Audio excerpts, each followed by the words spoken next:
செடி கொடிகள் எல்லாம் என்ன செய்யுது, அதனால உணர்வு பெற்ற பூ போட்டு காய் காய்ச்சி அதில் வித்துகள் உருவாங்க. அப்ப அந்த செடியில் இருக்கக்கூடிய சத்தை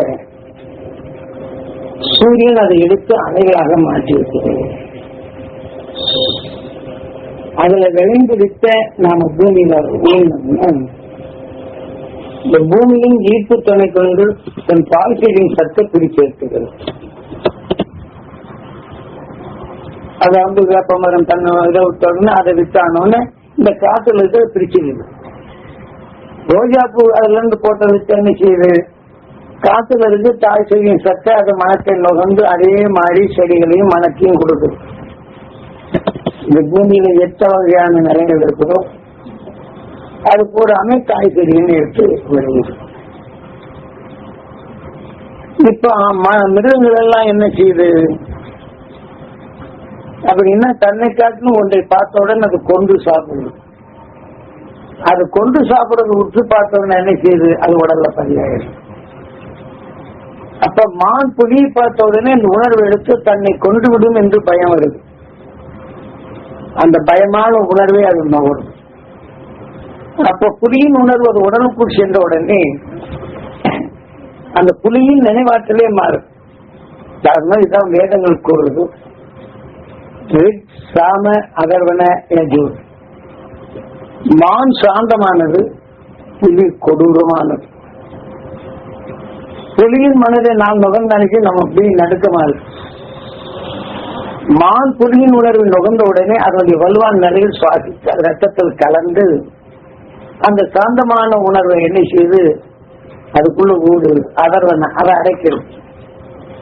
மீண்டும் மீண்டும் புலியை மான் நினைச்சதுன்னா அந்த புலியை போல உருவாகும் யஜூர் வித்தாக அந்த உடல்ல மாறிடு. புலி அடிச்சு கொண்டாலும் சரி, கொல்லாமல் விட்டாலும் சரி, கொன்னுச்சுன்னா அது உடலுக்குள்ள போகுது. கொல்லாமல் விட்டாலும் எந்த புலி எண்ணிங்க என்னதோ எத்தனை வகை புலி அது எந்த புலியின் உணர்வு இதுல இருக்குதோ இறந்தவர் பாடு அதன் உடலுக்குள்ள போய் சாம அதனால யஜூர் சரி வித்தான ஒரு பாடு மீண்டும் சாம எதன் உணர்வு இதை எடுத்ததோ அது வல்லும் தன்மை வந்து அந்த புலியின் உடலுக்குள்ள போய் அது உணர்வு எடுத்து புலியாக மானின் உயிரான்மா புலியின் உணர்வின் கலந்த பின் ஆக இது உடல் விட்டு சென்ற பின் புலியின் உடலுக்குள்ள போய் புலியாக மாறி. இப்படித்தான் நம்ம எல்லாமே மாறி வந்தது. இப்ப நீங்க நோயாளி நீங்க பாக்குறீங்க, அதை பாவமே கஷ்டப்படுறான்னு வேதனைப்படுறீங்க. அந்த உடல் நினைச்சு அந்த நோயை உருக்கு அந்த உடலை உருக்கும் அதற்கு சிந்தனை குறைக்கும் நரக வேதனைப்படும் உணர்வுகள் அங்க விடையும். நீங்க கண்ணில பாக்குறீங்க அந்த கருவை இருக்குமா நீங்க பதிவாக்கிறது கண்ணோட சேர்ந்த காந்த புலனும் அந்த நோயாளியின் உணர்வை இழுக்குது. நோயாளியின் உணர்வை இழுக்குது. இந்த உடல்ல சேர்த்து என்ன செய்யுது, அந்த உடல்ல நோய் எப்படி ஆனதோ அதெல்லாம் நம்ம உடல்ல நோயா மாற்றுது. அப்ப அந்த மனித உடல்ல நோயின் உணர்வு நம்ம உடல்ல அதிகமாகி போச்சுன்னா முதல்ல நோயானவன் இறக்க நேருது. இப்ப அது வெளியில அந்த ஆன்மா போகும்போது அந்த நோயாளி உணர்வு இந்த உடல் தான் அந்த ஆன்மா இந்த உடலுக்குள்ள வந்துடும். அப்ப இந்த உடலுக்குள்ள வந்து இது வளர்ச்சி இந்த உடலை வீழ்ச்சிட்டு அப்புறம் மனிதன் அல்ல அதை பிறப்பா பிறக்கும். மனிதனா பிறக்காது. இந்த உடலை வீழ்த்ததான் முடியுமே தவிர வெளியில போனோன்னு மனிதனா அல்லாத உணர்வு பெறுது. எத்தகைய விஷமோ எதன் உணர்வுடன் இந்த விஷம் கலந்ததோ அதன் உணர்வு கொண்ட உயிரினங்களுக்கு அழைத்து சென்று ஆடோ நாயோ பாம்போ தேழோ யானையோ குதிரையோ அதுக்குள்ள கொண்டு இப்படிதான் நம்ம உயிரோட வேலை. அதனால இப்ப நம்ம ரோட்ல போறோம், ஒருத்தர் நினைச்சுதான் சாபம் இருக்கான், நம்மள இல்ல யாரையும் பார்த்து சாபம் இருக்கான். நசுமா போற இப்படி என்ன பண்றானே அப்படின்னு அவங்க சொல்றாங்க. நீங்க என்ன செய்யறீங்க, கூர்ந்து கவனிக்கிறீங்க என்ன சொல்றாரு. அப்ப நீங்க என்ன செய்யறீங்க, கந்த புராணத்துல இருக்கிறோம் இச்சா சக்தி கிரியா சக்தி ஞான சக்தி. அப்ப அவன் ஏன் அந்த வேதனைப்படுறான்னு இச்சை பற்றி தெரிஞ்சுக்கிறீங்க. அது உயிரில தெரிஞ்சுக்கிறது எப்போ உயிரில பட்டுதான் தெரிஞ்சுக்கிறேன் அது கிரி. அப்ப உடல்ல வேதனைப்பட்டது நான் வேதனையை தெரிஞ்சுக்கிறோம். அப்ப அவனை வேதனைப்படுகிறான், வேதனை தந்து காப்பாற்றணும்னு நினைச்சா அவனை போய் காப்பாற்றுறான் ஞானம். அதே சமயத்தில் இது நமக்கு ஒத்திக்கிடுமே அப்படிங்கிறது நினைச்சு போனா கிரி. அப்ப அந்த ஞானப்படி நம்ம தப்பி வந்தோம், விலகி சொல்றோம். ஆனா நுகர்ந்த உணர்வு ரத்தத்தில் கலந்து நம்ம அணுவில சேர்ந்து ரத்தத்தில் கலந்து அப்ப நாம் என்ன செய்யணும், நல்லா இருந்தா நீ போயிட்டான் அப்படின்னு தான் நம்ம நினைக்கிறோம். அந்த உணர்வு காத்துல இருக்கு. அப்ப உடலான உணர்வு அதை எடுத்து அவ உடல்ல விளைய நோயெல்லாம் நமக்குள் விளையணும். நம்ம தப்பு பண்ணது. இதே மாதிரி சாபம் உடனே பார்க்க போகும்போது உணர்வு நமக்குள் விளையுது. நாம சாபம் நமக்கு உடல, யாருக்கும் சாபம் விட. இப்படி நம்ம உடல்ல மாறிட்டே அப்ப என்ன செய்யுது, நம்ம தப்பா பண்ணல பலவிதமான நிலையில நான் பார்த்துட்டு போயிட்டே இருக்கிறோம். அதான் சிவ தத்துவத்துல என்ன பார்வதி பகே நம்ம பார்வையில பாக்குறோம், உயிர்ல படுது. அவன் படுற வேதனை உணர்ச்சியில இருக்கிற பாவமே இப்படி நம்ம சொல்றோம். சந்தோஷமா இருக்கிறோம், அழகாக நம்ம சிரிக்க ஆரம்பிக்கிற பகே அழகரா நாம் சுவாசித்து நம்ம உடல்ல பூரா சேர்த்து சுத்த வச்சு சம்போ நாம் சுற்றி வரும்போது எதனதன் உணர்வுல இணைந்ததோ அந்த சந்தர்ப்பம் அழகரா சம்போ மகாதேவா. நம்ம உயிர் அணிச்சு மகாதேவன்னு சொல்றோம். நம்ம உடல்ல சுத்து வந்து அது விளைஞ்சிருது. நாம இப்ப வாழ்க்கையில் நினைக்கிறோம், உலகில இருந்து மனிதனா வரவேன்னு எத்தனையோ கோடி உடல்ல இருந்து தப்ப வேண்டும் என்ற உணர்வு வந்தது. அதே மாதிரி பரிணாம வளர்ச்சி அடைஞ்சு வந்தோம். இப்ப மனிதனானப்பும் தீமை நன்மை என்று தெரிஞ்சுக்கிறோம். கார்த்திகை தீமையின் தெரிந்த பிற்பாடு உள்ளுக்கு போகாம பாதுகாக்கணும்னா அந்த என்ன செய்யறான், அந்த கார்த்திகை என்றால் சேனாதிபதி. நம்மளுக்கு 4வது அறிவு தெரிந்து தீமை என்று தெரிந்தவரும் உள்ளுக்கு போகாம தடுக்கணும். 4வது விட்டுட்டோம்னு என்ன பண்ணும், அது போகுது. அதான் சேனாதிபதி. அப்படின்னு நம்ம 4வது அறிவு நம்ம பாதுகாப்பு சேனாதிபதியா இருக்கு. நம்ம சேனாதிபதி அழைச்சவர் நீ என்னடா சொல்ற அப்படின்னு வேதனை கவர்ந்தோம்னா அதை அடங்கி போகுது. உங்களுக்கு தாராளம் மாத்திரமா இல்லையா அப்படின்னு எல்லாம் தெரிந்து கொண்டவரப்ப தீமை நீக்கிய உங்ககிட்ட இப்ப பாதுகாப்பு என்ன செய்யறோம். உயிரின தோன்றி மனிதனானவர்கள் பல கோடி தீமைகளை வென்று நஞ்சை ஒளியாக மாற்றும் திறன் பெற்றவன் அகசியன் துருவனாகி துருவனைக்கு திறமானது. இப்ப அதுல இருந்து வரக்கூடிய சட்ட சூரியன் எடுத்து காலை 4 மணிக்கு தான் அது நம்ம பிரபஞ்சத்துல பரவும்போது நம்ம பூமி துருவத்திலேயே நம்ம பூமிக்குள்ள கொண்டாடுது. இங்க விலங்கில் எடுத்து ஒளியாக்கி வான்வெளியில் வர விஷயத்தை மாற்றி ஒளி சரீரமா இருக்கு. அதை எடுத்துக்கொண்டவெல்லாம் 6வது அறிவு 7வது நிலை பற்றி சப்தரிஷி மண்டலமாக அந்த துருவ நட்சத்திர சுற்றி இருக்கிறாங்க.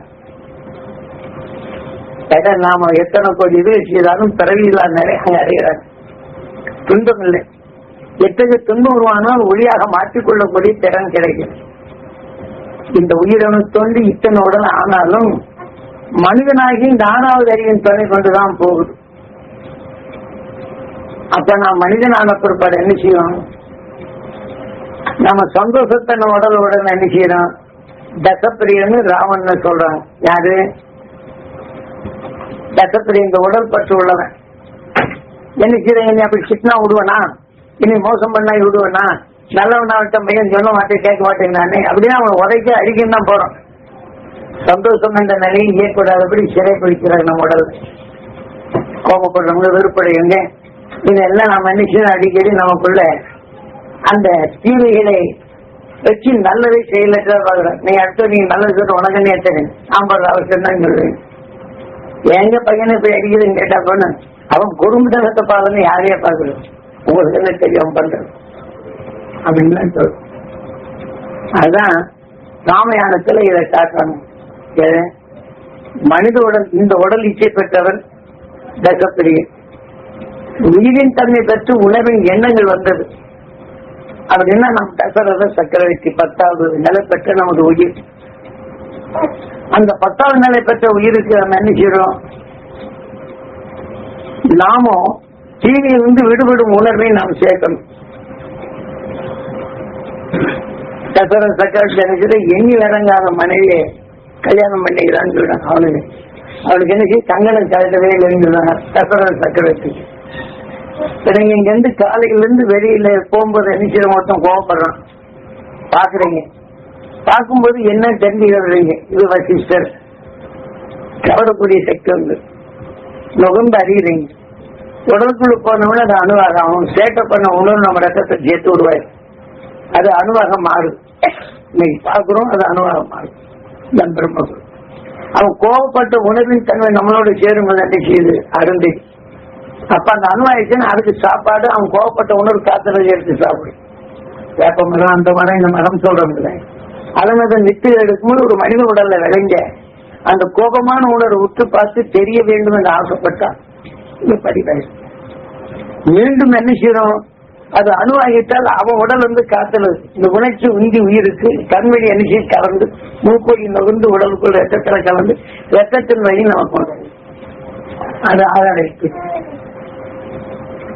அப்படி கெட்ட அணுக்கள் நம்ம உடல் இருந்தா அது அணுக்கள் எல்லாம் கெட்டது இருக்கும். ரத்தத்துல உடலை கொண்ட கையை வெளி மேல் வெளி நல்ல அணுக்கள் எல்லாம் முடிஞ்சு போகும். நோயா வர்றதுதான் தப்பு பண்ண. அதனால இப்படி நம்ம வாழ்க்கையில காலையில இருந்து சாயங்காலம் வரையிலும் இதுதான் நடக்குது. அப்ப நம்ம நினைக்கிறோம் இதையெல்லாம் மாத்துறதுக்கு அகசியன் குருவனாகி துரு நட்சத்திரமான இப்ப உங்ககிட்ட நான் பதிவு செய்யறேன். நீங்க அந்த துரு நட்சத்திரத்தின் உணர்வு பெறணும்னு ஆசைப்பட்டா உங்கள்கிட்ட பதிவு ஆகிடுது. திரும்பி எப்பெல்லாம் உங்களுக்கு சங்கடம் ஆகுதோ அப்பெல்லாம் அந்த துரு நட்சத்திரத்தின் தேடலும் பெறவேன்னு ஆசைப்பட்டு உள்ள கொண்டு போனோம்னா அந்த துரு நட்சத்திரம் வச்சு விஷத்தன்மை ஒளியாக மாற்றும். உடலுக்குள்ள பழகிட்டேன்னா வேதனை பெறவங்க பாக்குறீங்க ஈஸ்வரா, அந்த துரு நட்சத்திரத்தின் தேடலும் பெறணும் இங்க நிறுத்திக்கிறோம், உள்ளுக்கு போகாம தடுத்துறோம். இது என் உடல்ல படம் ரத்தத்துல கலந்துடும். இங்க என்ன செய்யுது, அந்த ரத்தத்துல வலுவாளர்கள் கூட இருக்கக்கூடிய சக்தி இல்லை. அப்ப என்ன கொஞ்ச நேரம் திரும்ப திரும்ப எண்ணம்னா இது என்ன செய்யுது, சூரியன் நம்ம இழுக்க முடியாத இருக்கு, நம்ம ஆன்மா சுத்தமா இருக்கும். ஏன்னா மூக்குல போச்சுன்னா அவன் படுற வேதனையில என்ன செய்யும், நம்மளுக்கு அதே வெறுப்பு கோபம் வரும்.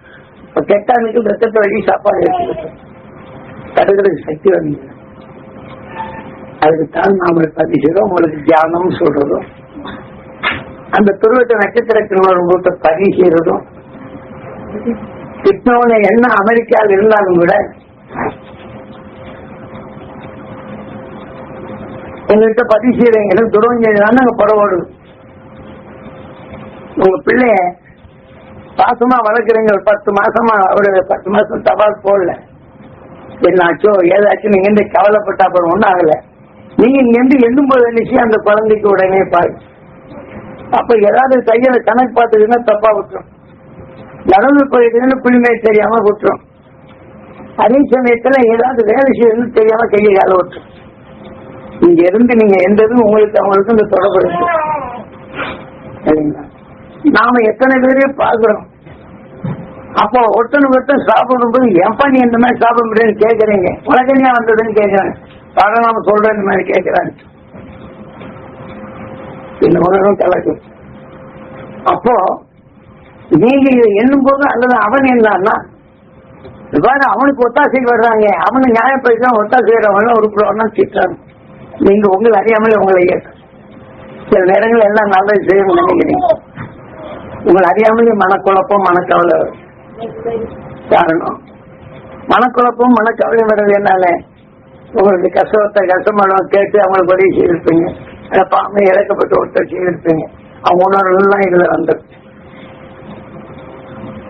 அப்ப அந்த உணர்வு நமக்குள்ள வந்து நினைக்கின்ற நம்மள அறியாமல் ஆன்மாவில் இருக்கு. இது ஒண்ணு போ ஒண்ணு என்னச்சு நம்ம நல்லது என்னாலும் முடியாத கலக்கமா. அப்ப அந்த உணர்வு ரத்தத்துல கெட்ட அங்குல சாப்பாடு எடுத்துக்கிட்டோம்.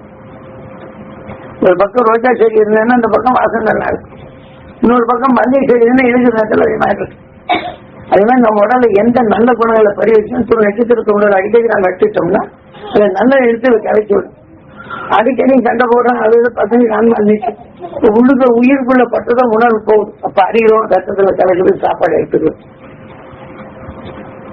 இப்ப வந்து நம்ம தப்புட வைப்போம், தப்புறதுக்கு தெரியல. என்ன விநாயகருக்கு கும்பிட்டோம்னா சிவனோட பிள்ளை மூசிகா வாகனான்னு சொன்ன உடனே என் விநாயகரை நீ தூக்கி சமந்துகிட்டு இருந்தப்பா, அதனால அந்த அபிஷேகத்தை செய்து அதுக்கு 2 பழத்தைகளெல்லாம் கொடுத்து நீ விநாயகத்தை சொல்லப்பா என்னை காப்பாற்ற சொல்லு. காப்பாற்ற சொன்னா என் கஷ்டமான ஆகிப்படுது, அவங்ககிட்ட சொல்லு அப்படின்னு சொல்லுவேன். விநாயகர் கோயில போய் அது சிவன் கோயில்ல என்ன செய்யறோம், நந்தீஸ்வரன் சிவனுக்கு கணக்கு பிள்ளை. நீங்க கோவப்படுறவங்க, வெறுப்படைகிறவங்க, சங்கடப்படுறவங்க, வேதனைப்படுத்துறவங்க எத்தனை கேட்டு அறிஞ்சிடுறீங்க. இது உடல்ல போயிடுது. நம்ம சுவாசித்து உயிர்ல போடவன என்ன செய்யுது, உயிர் எப்படி இந்த உடலை இயக்குறோம், இந்த உடல் உள்ளுக்க போறோம்னா அந்த குணத்தின் தன்மை நந்தி ஈஸ்வரன் இந்த உடலுக்கு அந்த குணத்தில் இருக்கு.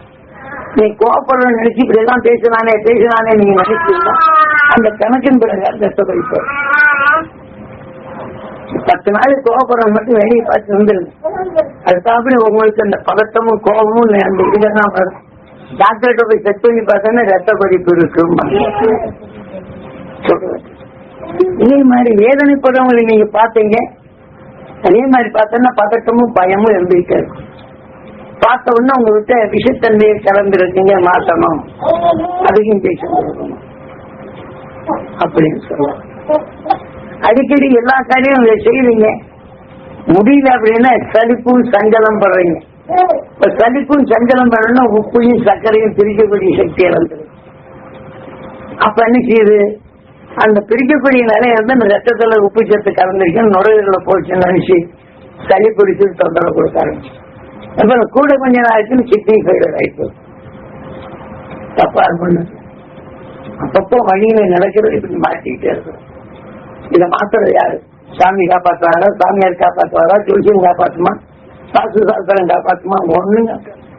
இந்த வாசலை நாம சுத்தப்படுத்தினா இதை மாற்றி அமைச்சோம்னா நம்மளுக்கு நல்ல சுவாசம் கிடைக்கும். இப்ப நம்ம கழிப்புப்பட்ட சங்கடப்பட்ட இல்ல முன்னாடி நீக்கி அதன் வாசப்படி முன்னாடி நினைச்சு நாம எதை எடுத்தோமோ நந்தீஸ்வரன் சிவனுக்கு கணக்கு பிள்ளை. அந்த கணக்கு பிரகாரம் நமக்குள்ள அது வளர ஆரம்பிச்சு. இங்கே மூச்சிகா வாகனம் சுவாசித்த உணர்வு அது வாழ்க்கை நடக்குது. ஒரு கோப்பத்தை பார்த்தோம்னா கணங்களுக்கு கதிவிதி ஆயிப்பது. அப்ப கணபதியான நமக்குள்ள நினைச்சது நல்ல குணங்கள் அடைக்க ஆட்சி புரியும் நிலையா மாறிடு. நம்ம சாஸ்திரங்கள் இப்படி எல்லாம் கொடுக்குறாங்க. நம்ம உடல் ஒரு சிவம், நாம் நுகர்வது வினை இயக்கம், அது உடல் தன்மை உடல் ஆகும்போது சிவம், அதை இயக்கிறது உயிர் ஈசன். அப்படி தெளிவா கொடுக்குறோம். எனக்கு இதெல்லாம் நாம கோயிலுக்கு போனா தெரிஞ்சு கும்பிட்டு இருக்கேன் அப்படி சொல்றோம். தெரியாம யாருக்கா காசை கொடுத்து போட்டு அவர்கிட்ட சொல்லி அங்க அர்ச்சனை பண்ணிட்டு நந்தீஸ்வரன் 2 கொடுத்து போட்டு அப்ப சொல்லி என் குடும்பம் இப்படி இருக்கேன் பையன் சொன்னபடி கேட்கலங்கன்னா நாம வேதனை தான் இது வரும். உண்மை இயக்கங்களை நாம் எப்படி அறியதாண்டி சொல்லாம கொடுத்துருக்கோம் சொல்றவங்களுக்கு அர்த்தமாச்சுங்களா. அதனால அங்க நந்தீஸ்வரன் சிவனுக்கு கணக்கு. நாம என்ன செய்யறோம், புழுவிலிருந்து மனிதனாக தீமைகளை நீக்கி நீக்கி நீக்கி நீக்கி பழகி வந்திருக்கிறோம். புழுவிலிருந்து மிருகமாக அப்ப தீமைகள் எல்லாம் நீக்கணும் ஒரு பல என்ன செய்யுது, தீமை நீக்கும் வலுபெறுது. அப்ப அந்த யானை உடலை போட்டு என்ன செய்ய, யானை தலையை போட்டு மனித உடலை காட்டும். யானை உடல் வலு கொண்டு தீமை நிலையை தன்னை பாதுகாக்கும் வலிமை பெற்றது. இதே மாதிரிதான் மனிதன். அப்ப மிருக நிலையிலிருந்து பாதுகாக்க உணர்வுபட்டு இந்த உயிர் என்ன வலுப்பட்டு மனிதனை உருவாக்கி எல்லாம் நம்ம தெரிஞ்சுக்கணும். முருகன் யாரு, சிவன் யாரு, ஈசன் யாரு. நாம சாப்பிட்ட இந்த உணர்வுகளுக்கு வந்து நாம என்ன செய்யறோம், எதை சாப்பிட்டாலும் அதுல சாப்பாட்டுல நெஞ்சி வருது. நாம நல்ல சாப்பாடு சாப்பிட்டோம்னா சாப்பிடும் போது ஒருத்தர் கோபமா பேசுறவங்க அந்த விஷயம் கலந்து இது கலந்து போனாலும் நம்ம சாப்பிடும் போது என்ன செய்யுது, உடல் நஞ்சிய மரமாக மாற்றும், நல்லது உடலாக மாற்றும். அதனால்தான் இந்த உடல் குகா தீமைகளை சரணமடைய செய்யக்கூடிய உடலாக இந்த குகைக்குள் நின்று கந்தா வருவதை அறிந்து கடம்பா உருவாக்க தெரிந்து கொண்டவன் தாக்கிதே. தீமையும் தெரியும், நஞ்சை நீக்குது, நல்லதாக்கும் ஒன்று நமக்கு. ஒன்று கெட்டது என்று தெரிந்து கொண்டபின் கெட்டதை நீக்க தெரிந்து கொண்டவன். ஆனால் மற்ற உயிரினர்கள் கெட்டது என்று தெரிந்து நுகர்ந்திருக்கிறது. அந்த கெட்டதின் வலு பெற்ற பயணம் அழைச்சதை நாம் அதுக்கு போகாதபடி தப்பக்கூடிய நிலை. அப்ப கெட்டதை நீக்கினது நம்ம எடுக்கணுமா இல்லையா? இருக்கணுமா இல்லையா? கார்த்திகேய தெரியுது நான் சேனாதிபதி, தீமை என்று தெரிந்து கொண்ட பின் 4வது அறிவு நம்ம சேனாதிபதியா இருக்கு, பாதுகாக்க முடியல. அந்த உயிர் ஈசன் நாம் எத்தனை கோடி சரீரங்கள் எடுத்தோமோ பல கோடி சரீரங்கள் சேர்த்துக்கொண்ட வினைகளுக்கு நாயகனாக நமது உயிரான ஈசன் இந்த மனித உடல் உருவாக்கியது விநாயகா. நம்ம தீமையிலிருந்து விடுபட வேண்டும், வினைகள் ஒன்றாக சேர்த்து வினைக்கு நாயகனாக மனித உடலை உருவாக்கியது விநாயகா. என்ன செய்யுங்க, நம்ம உடலை காட்டி இப்படி வந்தோம்னு சொல்லி சொன்னோம்னா அந்த விநாயகனை கும்பிட்டா சிவனுக்கு முந்தியவன் விநாயகன், சிவனின் பிள்ளை. அது சிவனுக்கு அவன் சிவனுடைய பிள்ளை, சிவனுக்கு முந்தியவன் தான் அவன் தான் கடவுள் அப்படின்னு அவங்க சொல்றாங்க. நீங்க நம்புறீங்க எப்படின்னா அவனுக்கு சொல்றவனுக்கும் தெரியாது, கேட்கிறவங்களுக்கும் தெரியாது. நான் போய் பேசிக்கிட்டே இருக்கிறேன், நுகர்றீங்க, இது வினை. அப்ப அந்த வினை எண்ணிச்சு தெரிஞ்ச உடனே இயக்குது, உடல்ல போய் சேர்த்த உடனே இந்த வினை எண்ணிச்சு உடல்ல சேர்த்தது. அப்ப நான் சிவனுக்கு முந்தியது என் சொல் வினை. நீங்க கேட்டுக்கொண்ட உணர்வும் உடலுக்கு ஒண்ணு சிவனின் பிள்ளை வினை உடலோட ஒட்டி இயக்குது. சொல்றதா இதை நல்ல அர்த்தம் புரியும்படி சொல்றாங்க, அதை நாம புரிஞ்சுக்கிறோமா? அவரையும் சிவனுக்கு முந்தியவன் விநாயகன், சிவனின் பிள்ளை விநாயகன் அப்படிங்கிற நிலையில இப்படி நாம் பல கோடி சரீரங்கள்ல தீமையிலிருந்து விடுபட வேண்டும் என்று உணர்வை சேர்த்துக் கொண்ட வினைகளுக்கு நாயகனாக நம் மனித உடல். இந்த கணங்களுக்கெல்லாம் ஈசா கணேசா, 2 கணங்களுக்கெல்லாம் ஈசனா இருந்து உருவாக்கி உயிர் நினைக்கும்படி செய்யறான் கணேசா. மூசியா வாகன, இப்ப சாமி வரா, நீங்க சுவாசிக்கிறீங்க, அந்த உணர்வுகள் நினைச்சு அந்த உணர்ச்சிகளை தூண்டி நீங்க வாகனம் நீங்க வர சொல்லும். நீங்க வரப்போகும்போது அனுப்பியது உயர்ந்த சொல்லுகளை சொல்லும். இதை கேட்ட இந்த தினைக்கு நாயகனாக இதை நுகர வேண்டும் என்று ஆசைப்பட்ட அதான் இச்சா சக்தி, உயிரிழப்பட்டு கிரியா சக்தி. அதன் ஞானப்படி நாம் நல்வழி வாழ வேண்டும் என்று உணர்வை கொடுக்கிறோம் சொல்றதை. ஆகையினாலே மூசிகவாக நீங்க வந்தீங்க, உயர்ந்த உணர்வை பதிவாகிறோம், இது பெற வேண்டும் என்று இச்சைப்படணும். அந்த உணர்வின் தன்மை தெரியாது. இப்ப நான் சொல்லிட்டு இருந்தேன், நம்ம வீட்டுக்கு நேரம் இப்போக்கி சாமி என்னமோ பேசிட்டு இருக்கிறாரு அப்படின்னு பதிவாக்கு உங்க பதிவு முன்னாடி என் பதிவு வராது. ஏன்னா கருவழி ருக்மணி என்ன செய்யுது, உணர்வின் தன்மை பதிவாக்கப்படும் போது எதன் உணர்வின் தன்மை அங்க இருக்காடா பின் அது அப்புறம் தான் நான் சொல்றதை இழுக்கும். வீட்டு மேல ஞாபகம் வந்து கடையை தண்ணி விட்டோம்னே வீட்டாங்க பையனை விட்டு வந்துட்டோம், வெளியே போயிட்டா நினைச்சு அதெல்லாம் போடு, இதெல்லாம் வராது வருமா. அதனால இப்ப அந்த மாதிரி பதிவு செய்யும். இப்ப மூசிகாவாக நான் சொல்றது அனுசரி இது பெற வேண்டும் என்று இச்சைப்பட்டால் உயிரை பற்றி கிடைக்கும் சக்தி. அப்ப அது உணர்ச்சியின் சக்தி பற்றி ஞான சக்தி. அப்ப இது பற்றி நாம இதை நல்லதை தெரிந்து கொள்ள வேண்டும், நாம தீமையை நிகழ்த்தும் அந்த சக்தி பெற வேண்டும் என்ற நினைவு வரும். அதான் இச்சா சக்தி, கிரியா சக்தி, ஞான சக்தி. ஆகவே இதை சொல்றோம். ஆனா அதுவும் இதை உங்களுக்குள்ள பதிவு செய்ய. நீங்க ரோட்ல சண்டை போடுறோம், ஏன் சண்டை போடுறா நீ இச்சைப்படுறீங்க, நுகர்றீங்க, கிடையாது. அவன் செய்த தவறு இப்படி எல்லாம் பண்றான் பாரு, நல்லூர்ல பண்றான் பாரு, யார் பேசுறது உணர்வுங்களை அது கிடையாது. நான் ஞானப்படி நீங்க பேச ஆரம்பிச்சது. இப்ப நான் பேசிட்டு இருக்கிறேன், அந்த அருளை பெற வேண்டும் என்று நட்சத்திரத்தை உள்ள பெற வேண்டும் ஆசை பதிவு செய்து நினைப்போம். அது நீங்க எண்ணும் போது நினைச்சு சண்டை போடுறாருன்னா அப்ப அதை இச்சைப்படும் இது உள்ள அமைய தடுக்கும். எது அதை இச்சைப்படும் போது முதல்ல நீங்க தோன்றுறது போலீஸ் ஸ்டேஷன்ல போய் யாரு முந்தி சொல்றாங்களோ அவங்க இதுதான் ஈடுபடும். இது நம்ம உயிர் வந்து இருக்கிற இடம் போலீஸ் ஸ்டேஷன். இப்ப இன்னும் உணர்வு விட்ட ஒண்ணு நினைக்கிறோம், உள்ளுக்கு போய் நமக்குள்ள அந்த உணர்ச்சியை தூண்டுவதற்கு முன்னாடி அந்த துரு நட்சத்திரத்தின் பேரர்களை பெற வேண்டும் என்று தவிர்த்தோம்னா இதுல ரிப்போர்ட் கொடுத்தோம். இப்ப ஆனவன் நினைச்சு கெட்டவன் வர அப்படி தொடர்ந்து உள்ளுக்கு போறன்னு இருக்கு சொல்றவங்களுக்கு சத்தமா. அப்ப நீங்க இங்கிருந்து இப்ப நீங்க இங்க கேட்டீங்க வந்துடுறீங்க, உங்க நண்பர் ஒருத்தரை நீங்க பார்க்கணும்னு விருப்பப்பட்டிருந்தீங்க. அதுக்கு நண்பர் என்ன வரும் பருவம் பார்க்கணும்னு நினைச்சிட்டு இருந்தேன், காணுமே அப்படின்னு. ஐயோ தங்களுக்கு தெரியாதுங்களா, ஒரு உடம்பு சரியில்லாம படுத்திருக்காங்க அப்படின்னு சொன்ன பரியாக்கிறீங்க. அப்ப அந்த உணர்வு சுவாசிக்கிறீங்க. மூசிகா வாகனம் இங்க இருந்து நினைச்சு நண்பனை பார்க்க அழைச்சிட்டு அந்த உணர்வுகள் தான் உணர்ச்சி. அது என்னங்களாவது சொல்ல வந்து அது இச்சை, கிரிகை, ஞானம். அப்ப அவனை பார்க்க வேண்டும் என்று ஞான சக்தி கொடுக்குது இல்லைங்களா? இதெல்லாம் நம்ம வாழ்க்கையில இதெல்லாம் புரிஞ்சுக்கிறதுக்கு காவிங்களா படுத்து நம்ம உடல் என்ன செய்யுது, உணர்வு என்ன செய்யுது, நம்ம வாழ்க்கை என்ன செய்யுது, நம்ம எப்படி போகணும்னா கோயில வச்சு கேட்டு விடுவோம். யாராவது நம்ம பாக்குறோமா சொல்றது? அதனால அங்க போறீங்க, அவரை கேட்டவங்க என்ன செய்யுது, இசை பாருங்க, நான் வந்தேன் இந்த மாதிரி ஆயிப்போச்சு, என்னால முடியலைங்க. நீ கேட்டு பாசம் வந்தவன செய்து இது கவர்றீங்க, இச்சை பாருங்க வந்தவன நீங்களும் கேட்டாளுங்க. அப்ப இந்த ஞானத்துவம் இப்படி ஆயிப்போச்சா? நேற்றெல்லாம் நல்லா தானே இருந்தேன், நீ இப்படி ஆயிப்போச்சா? இந்த ஞானத்துவம் கேட்க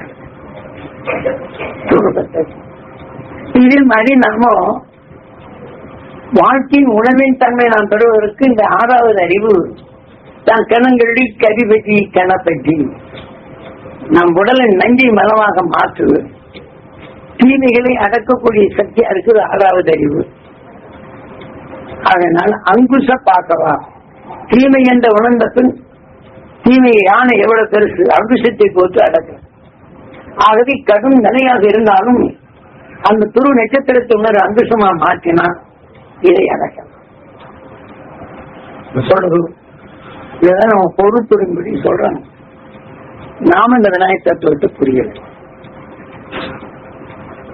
அப்ப கணங்கள் கரிவெதி அப்படின்னு வைக்கிறது.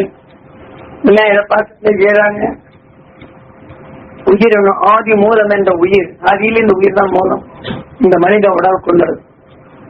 நான் பல கோடி சரிகளை கடந்து இன்னைக்கு மனிதனான பெண்ணை செய்து ஆதி மூலம் என்ற உயிர் இன்று நம்மை மனிதனாக உருவாக்கியது. அப்படிங்கிறதுக்கான என்ன பேர் வைக்கிறாங்க?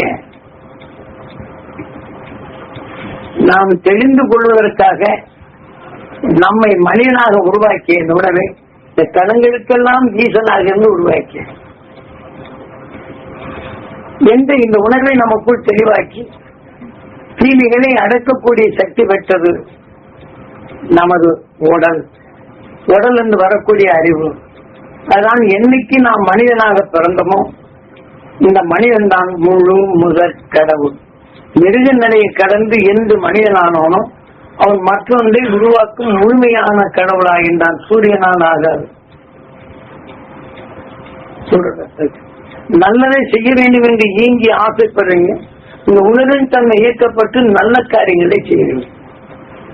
ஆக ஒருவனை தீமை செய்ய வேண்டும் என்று என்றீங்க. இந்த உணர்வின் தன்மை அவர் தீமை என்று நிலையில் அடக்கி நீக்க தெரிந்து கொள்றீங்க. ஆக தீமை நீக்கினால் நன்மை வருது. எதனால வருது என்ற நிலையை இங்கே தெளிவாக்குறார். ஆகனால் இந்த முழு முதற் கடவுள் மனிதன் தான் கடவுள். மனிதனை உருவாக்கிய இந்த உயிர் தான் கடவுள். மனிதனை உருவாக்கிய இந்த உணர்வின் தன்மைதான். ஆக வினைக்கு நாயகனாக அது உணர்வெடுக்கு. உயிர் எப்படி நாம் உணர்வின் தன்மை தெளிவாக்குதோ அதே போல ஒரு லைட்ல என்ன சொல்லுவோம், கலரை போட்டோம்னா என்ன தெரியும்? அந்த கலரின் தான் டைப். நம் உயிர் பொதுவானது ஒளி. அதுல எந்த குணத்தின் தன்மை அதன் அறிவாக நம்மை இயக்கும். ஆகவே இந்த ஒளியை போன்ற ஒளியின் தன்மை கார்த்திகேயம். அப்ப நாம் தீமையில் புகாது தடுத்து இருந்தால் இந்த உணர்வுலாம் ஒன்றா சேர்த்து பெரும் ஒளியாக மாறும்.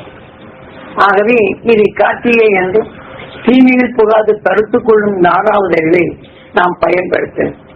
இந்த ஆறாவது அறிவை வலிமைமிக்க சக்தி வள்ளி என்பார். சொல்றது தாச்சிங்க.